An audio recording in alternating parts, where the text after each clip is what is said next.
국가별 GDP와 주가지수의 상관관계가 과연 어떤 영향이 있는지를 단기적인 이익보다는 이익의 성장성에 좀 더 높은 밸류를 부여한다는 점을 이런 주가지수 속에서 평균 이상의 기업들을 발견할 수 있겠다라는 결론을 내릴 수 있었습니다.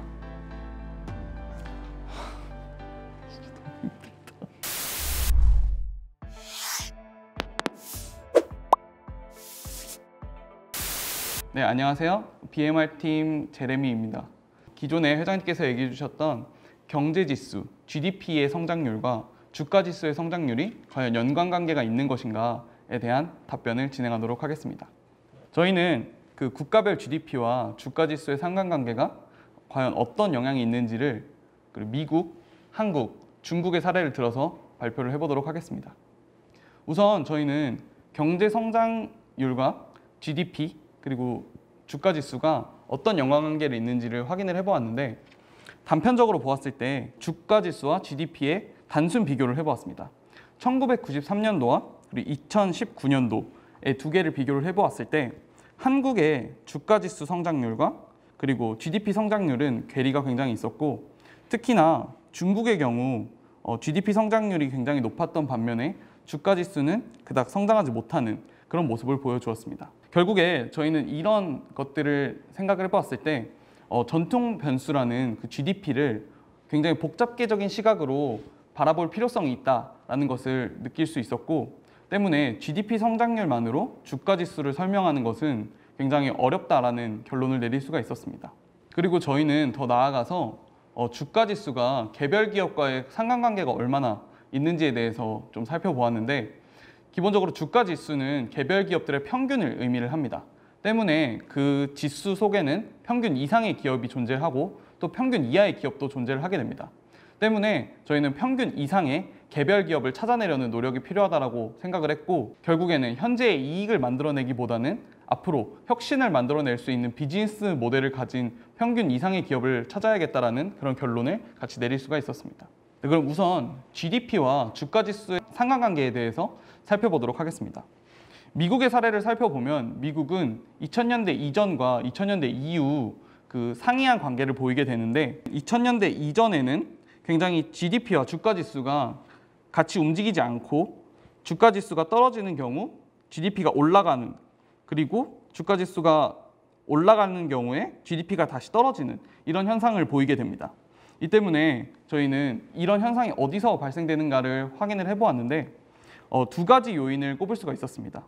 첫 번째로는 미국의 GDP 같은 경우에는 민간 소비 비중이 한 68% 정도로 굉장히 소비 중심적인 GDP라는 점이었고, 또 미국은 2000년대 이후에 두 번의 구조조정을 겪었다는 점이었습니다. 미국의 S&P와 GDP 구성 요소의 상관관계를 보았을 때 2000년대 이전을 봐주시면은 주가지수와 GDP 성장률의 상관관계가 굉장히 부족하다는 것을 볼 수가 있습니다.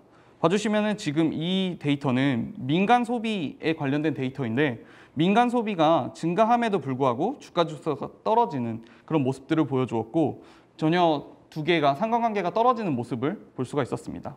이런 이유는 GDP에서 소비가 차지하는 비중이 60% 이하로 굉장히 낮은 비중을 차지하고 있었기 때문에 지수에 대한 영향이 굉장히 제한적인 모습을 보여주었습니다.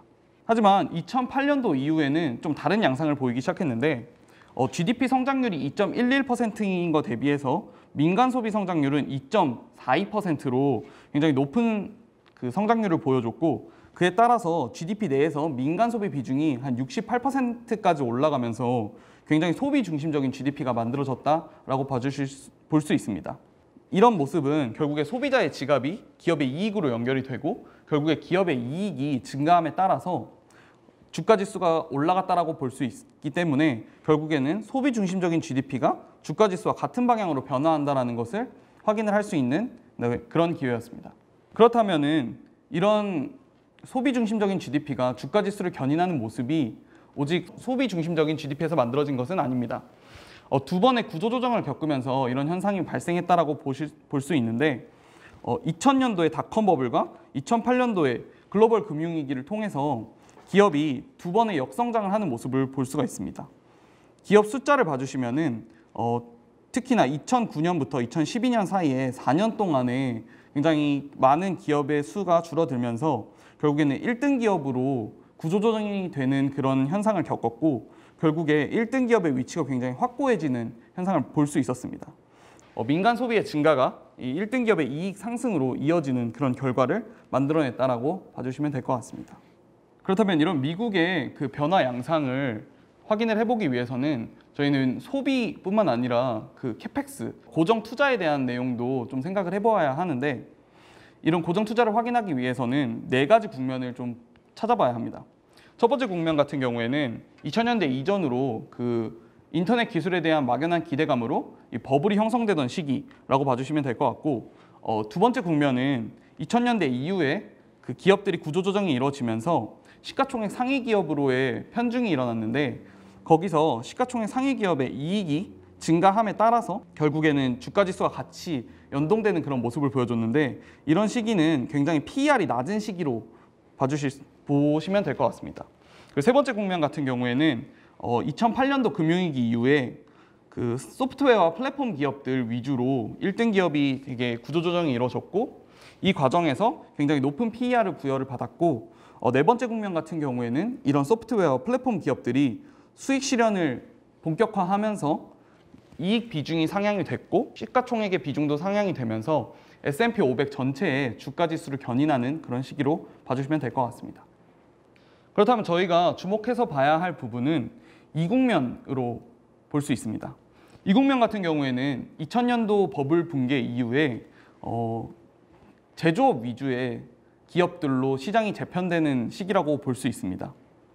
결국에 고정자본 투자 증가에 따라서 주가지수가 움직였던 시기로 볼 수가 있는데 그 이유는 제조업의 같은 경우는 캐펙스를 증가시킬수록 Q가 증가를 하고 Q가 늘어날수록 기업의 이익으로 이어지는 그런 현상을 볼 수가 있습니다.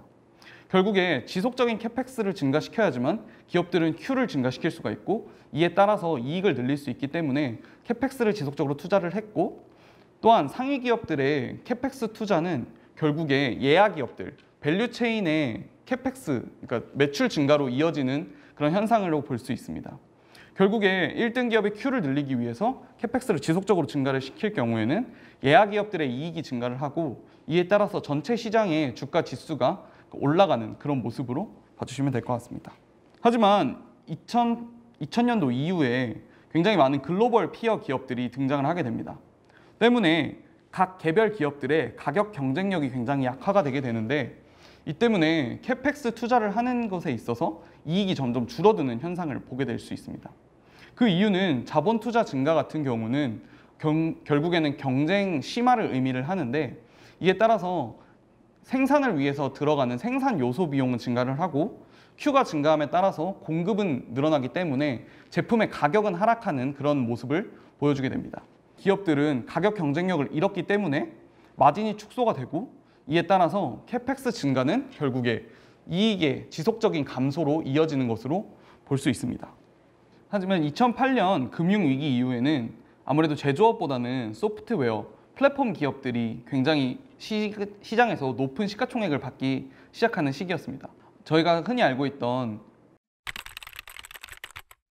같은 기업들이 올라왔고 그리고 팡이라고 불리는 같은 기업들도 같이 올라오면서 시장의 굉장히 높은 부분을 차지하는 기업들이 소프트웨어 플랫폼 기업들이 되었는데 이런 소프트웨어 플랫폼 기업 같은 경우에는 굉장히 적은 캐펙스만으로도 높은 수익을 만들어낼 수 있다는 특징을 가지고 있기 때문에 이렇게 소비가 증가하는 2008년도 이후에 소비 중심적인 GDP가 증가하는 시장에서 굉장히 기업의 매출 증가는 결국에 이익으로 직결되는 그런 모습을 볼 수가 있었습니다. 소프트웨어 플랫폼 기업들의 증가하는 시장은 소비의 변화가 굉장히 중요하다라는 것으로 봐주시면 될 것 같고 특히 GDP 속에서 소비의 변화를 관찰하는 것이 앞으로 주가지수가 성장하는 데 굉장히 중요한 요소가 될 수 있다는 것을 저희는 확인을 할 수가 있었습니다.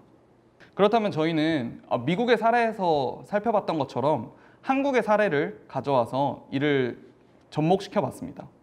한국은 미국과 굉장히 비슷한 양상을 보여주었는데 2000년대 이전과 2000년대 이후 GDP 성장률과 그리고 주가지수의 연동을 보여줬습니다. 2000년대 이전에는 주가지수와 GDP 성장률이 크게 상관이 없는 모습을 보이다가 2000년대 이후에는 GDP 성장률과 주가지수가 굉장히 비슷한 흐름을 보이는 것을 볼 수가 있는데, 이는 미국의 상황과 굉장히 비슷한데 다른 특징이 있습니다. 한국 같은 경우는 GDP 성장률에서 민간 소비가 차지하는 비중이 굉장히 낮다라는 점과, 그리고 두 번째는 캐펙스가 결국에는 주가지수를 견인했다라는 점이었습니다. 한국의 상위 기업의 이익 비중을 봐주시면은 미국의 이국면인 2000년과 2008년 사이의 상황과 굉장히 유사한 모습을 보여주는데, 이 이유는 한국의 기업들은 제조업 중심의 구조조정이 이루어졌기 때문으로 볼 수 있습니다. 제조업 같은 경우는 앞서 말씀드린 것처럼 캐펙스가 결국에 기업의 이익으로 이어지는데, 2008년 이후에 글로벌 피어들이 굉장히 많이 등장을 하면서 앞서 말씀드렸던 것처럼 시장에서는 제조업에 대한 PER을 굉장히 낮게 주는 모습을 볼 수가 있습니다. 결국에 한국에 있는 상위 기업인 같은 경우는 현재 낮은 PER을 부여받고 있다라고 볼 수 있습니다. 결국에 이런 현상은 한국이 제조업 위주의 구조조정이 이루어졌다라는 점과, 그리고 현재 구조조정이 제대로 이루어지지 않은 상황이라는 점 때문으로 봐주시면 될 것 같습니다. 미국과 다르게 2000년도 이후에 추가적인 구조조정을 겪지 않았습니다. 한국의 경우에는 2008년도 별로 역성장하지 않았고, 실제로 2016년도에도 기업의 숫자가 크게 역성장하지 않는 모습을 보여주면서 현재 코스피 기업 중에서 상위 기업의 와 같은 그런 제조업 위주의 기업들이 시가총액 상위를 차지를 하고 있고, 이에 따라서 아직까지도 제조업 위주의 주가지수로 볼 수 있습니다. 미국과 같이 시가총액 상위 기업의 소프트웨어, 플랫폼 기업으로 재편될 경우에는 PER에 상승을 만들어낼 수 있고, 이 때문에 주가지수 전체에 PER 리레이팅이 일어날 수 있다는 것을 결론 내릴 수 있었습니다. 그렇다면 저희는 미국과 한국의 사례를 가져와서 중국의 사례에 다시 비교를 해보았습니다. 중국의 상해 종합지수와 GDP와의 연관성은 현재도 여전히 연관관계가 굉장히 떨어지는 모습을 볼 수가 있었습니다. 봐주시면은 2000년부터 2006년 사이에 주가지수는 비교적 덜 상승했지만 GDP 성장률은 굉장히 가파르게 성장하는 모습을 볼 수가 있었고, 2010년도부터 2014년도의 사이를 봐주셨을 때는 GDP 성장률은 지속적으로 유지가 되는 모습을 보여주었으나 주가지수는 반등하지 못하고 횡보하는 모습을 보여주었습니다. 이 때문에 GDP의 고성장에도 불구하고 주가지수가 상승하지 못하는 모습을 보여주면서 최근에도 주가지수와 GDP 상승률이 동행하지 않는 모습을 보여주고 있는 상황입니다. 앞선 사례에서 봤을 때 미국과 한국에서는 구조조정이 이뤄진 이후에 주가와 GDP 상승률이 굉장히 동행하는 현상이 관찰이 되었는데, 중국에서는 이런 현상이 관찰되지 않는 것으로 보았을 때 저희는 중국에서는 아직 구조조정이 완벽히 이루어지지 않았다라는 그런 결론을 내릴 수가 있었습니다. 확실히 중국의 기업체 숫자 증가율을 봐주시면은 중국의 경우에는 2000년 닷컴 버블과 2008년 금융위기를 전혀 겪지 않는 모습을 보여주었습니다. 2000년 이후에 기업체 숫자는 꾸준히 증가를 했고 현재 구조조정이 이루어지지 않은 모습으로 볼 수가 있습니다. 다만 특징적인 부분은 2018년도 들어서 최초로 기업의 숫자가 마이너스 1% 역성장을 하면서 구조조정이 시작되는 모습을 보여주었고, 2020년 코비드-19로 인해서 기업체 숫자가 감소할 것이라고 기대가 되고 있는 상황이라는 점입니다. 중국의 경우에는 시가총액 상위 기업들이 굉장히 미국과 비슷한 구조를 띠고 있습니다. 소프트웨어와 플랫폼 기업들이 현재 주가지수의 상위를 차지하고 있는 상황이고, 때문에 저희는 향후 구조조정이 이루어졌을 경우에 소프트웨어 플랫폼뿐만 아니라 전 산업에 걸친 그런 경쟁 완화가 이루어질 수 있을 것으로 보이고 있고, 특히나 현재 상위에 차지하고 있는 1등 기업들로의 이익 집중이 이루어질 수 있을 것으로 보고 있습니다. 때문에 미국의 사례와 비슷하게 민간 소비 증가율에 굉장히 주가지수가 영향을 받을 것이라고 결론을 내릴 수 있었습니다. 하지만 지금 현재 중국은 GDP 성장률만이 주가지수를 견인하진 않을 것으로 보고 있습니다.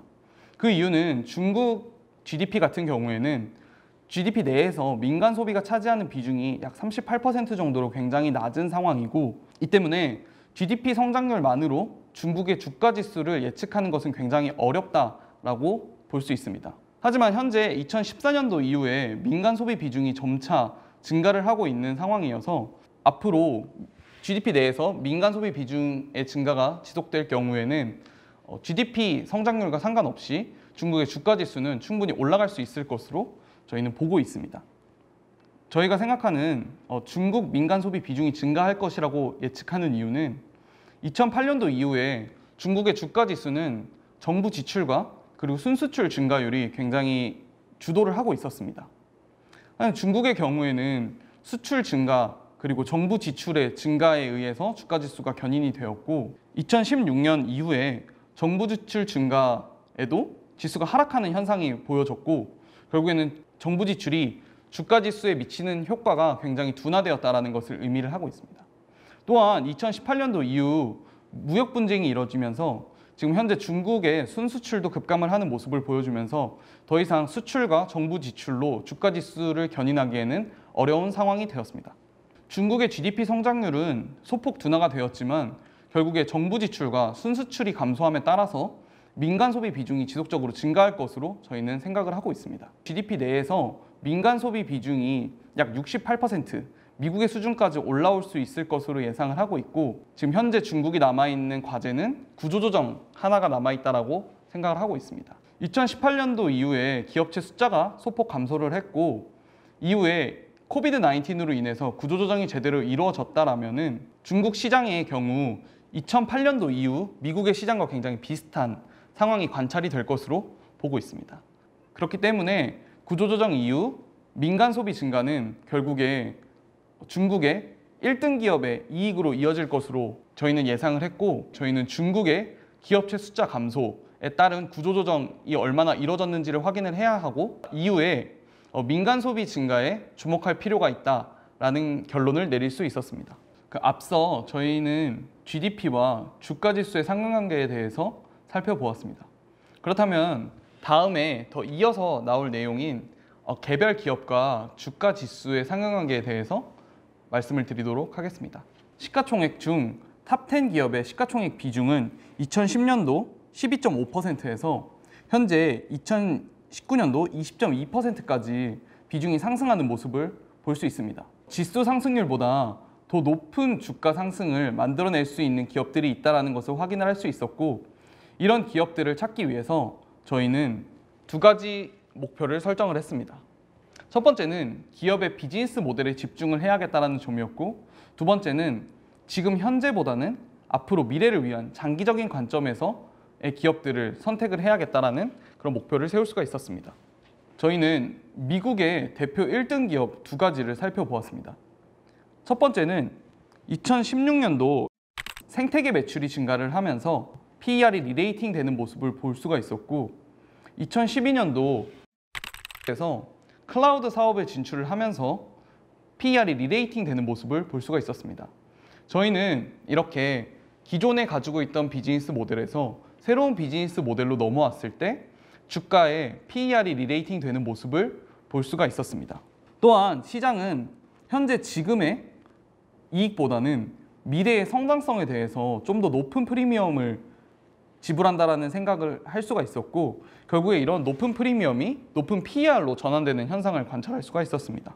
결국에 시장은 현재 단기적인 이익보다는 이익의 성장성에 좀 더 높은 밸류를 부여한다라는 점을 다시 한 번 더 확인할 수 있는 기회였습니다.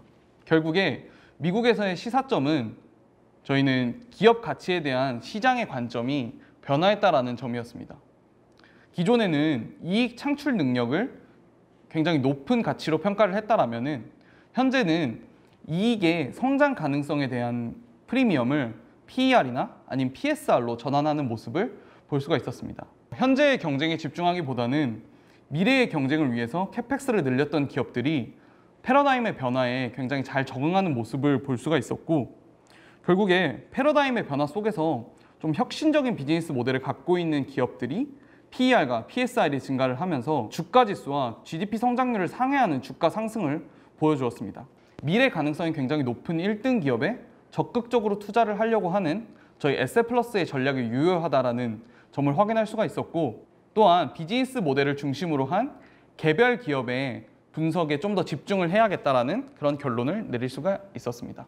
이렇게 저희는 GDP와 주가지수의 상관관계가 굉장히 다양한 양상을 보인다는 것을 확인을 할 수가 있었고, 주가지수는 개별 기업들의 평균이기 때문에 이런 주가지수 속에서 평균 이상의 기업들을 발견할 수 있겠다라는 그런 가능성을 확인할 수 있는 기회였습니다. 앞으로 톡터뷰로 회장님의 질문에 대해서 저희는 답변하는 그런 형식의 컨텐츠들을 지속적으로 업로드하도록 하겠습니다. 오늘 발표에 궁금한 점이 있었다면 댓글 남겨주시면 저희가 분풀소 컨텐츠로 답변을 드리도록 하겠습니다. 네, 감사합니다. 제가 이번에 할 거는